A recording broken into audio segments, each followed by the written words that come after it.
Assalamualaikum warahmatullahi wabarakatuh. Perkenalkan, nama saya Azahra Maulida Azizi dengan NIM 2407016699. Di sini saya akan menjelaskan tentang tokoh psikologi Albert Bandura dan Ibnu Khaldun dan kontribusinya dalam dunia psikologi. Albert Bandura merupakan tokoh psikolog Amerika Serikat di kelahiran Kanada yang lahir pada tanggal 4 Desember 1926 di Alberta, Kanada. Beliau aslinya adalah lulusan SMA tahun 1946, lalu beliau melanjutkan pendidikan sarjana di University of British Columbia pada tahun 1949 dan lulus dengan penghargaan Balakon di bidang psikologi, yang di mana penghargaan itu diberikan kepada mahasiswa berprestasi bidang psikologi.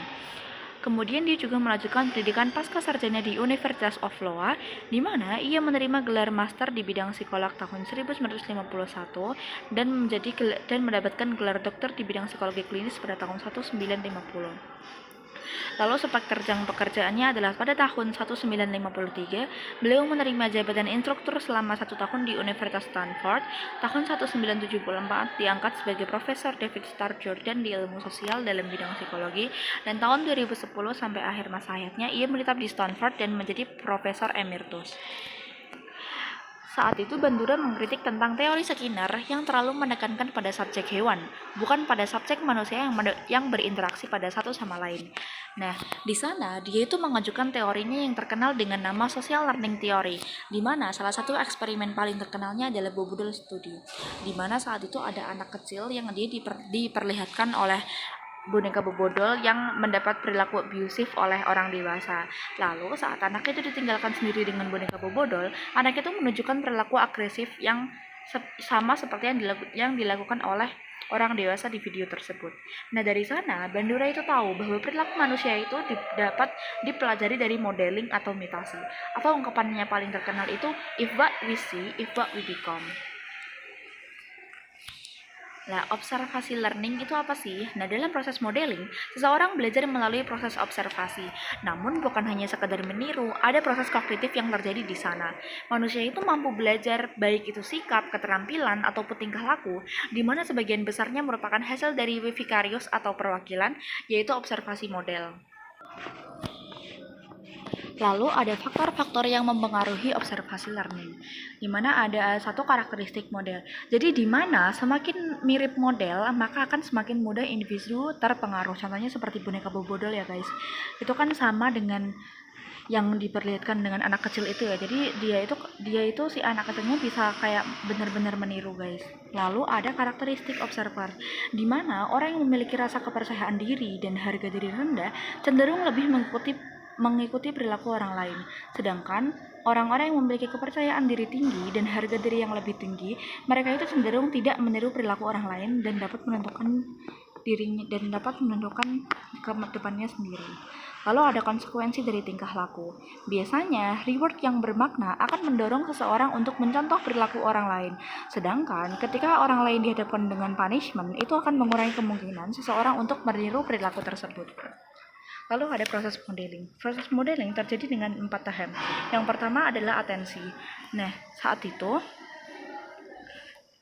reaksi baru yang dipelajari dari melihat atau mendengar itu memberikan tingkat pemberian perhatian yang lain akan menjadi penting, di mana individu masih menaruh perhatian tinggi pada saat proses tersebut dilakukan. Lalu ada retensi, di mana retentional process, di mana setiap gambaran perilaku disimpan dalam memori, dan dasar penyimpanan itu merupakan metode yang digunakan untuk penyandian atau memasukkan respon. Penyandian dalam simbol verb dipermudah dengan berpikir aktif dan ringkas secara verbal tindakan. Dengan begitu, penyandian akan mencoba untuk berpikir giat mengenai tindakan dan memikirkan kembali penyandian verb. Lalu ada production process, di mana saat itu rangkaian tindakan baru dengan pengaturan dan berlatih semua mereka harus guys. Jadi production process itu di mana gerak waktu fakta-fakta dari tindakan baru disandikan dengan memori. Nah, mereka itu harus dirubah kembali dalam tindakan yang tepat. Nah, rangkaian tindakan baru merupakan simbol pertama pengaturan, dan itu mau dibandingkan dengan ingatan atau memori dari perilaku model. Jadi di mana saat saat si narasumber atau si observer ini melakukan kegiatan yang sudah di retensional itu. Nah, perilaku itu tuh akan diproduksi gitu loh, guys. Lalu ada insentif dan motivational process, di mana ketika kita kayak menstimulus orang untuk menunjukkan pengetahuan pada yang benar, perilaku itu tuh akan selalu dilakukannya. Sedangkan apabila kita memberi punishment atau menegurnya atau memberikan hal-hal yang kayak sifatnya itu memperingatkan, dia itu akan tidak melakukan hal tersebut. Gitu. Lalu ada tokoh Ibnu Khaldun. Nah, Ibnu Khaldun ini memiliki nama lengkap Abu Zaid Abdurrahman Ibnu Khaldun. Beliau ini mendapatkan gelar Waliyuddin. Beliau juga lahir di Tunisia pada awal bulan Ramadan tahun 732 Hijriah dan meninggal di Kairo, Mesir pada tanggal 25 Ramadan 808 Hijriah. Ibnu Khaldun ini merupakan tokoh muslim terkemuka pada zamannya, di mana beliau ini dikenal sebagai ilmuwan yang memperlakukan sejarah sebagai ilmu serta memberikan alasan-alasan untuk mendukung fakta yang terjadi. Khaldun juga dikenal sebagai ulama dalam segala ilmu, baik sejarah, sosiologi, politik, ekonomi, hukum, dan agama. Ibnu Khaldun ini memiliki perspektif pendidikan yang sangat psikologis, di mana beliau menentang adanya kekerasan dalam menjalankan proses pendidikannya dengan dalil apapun.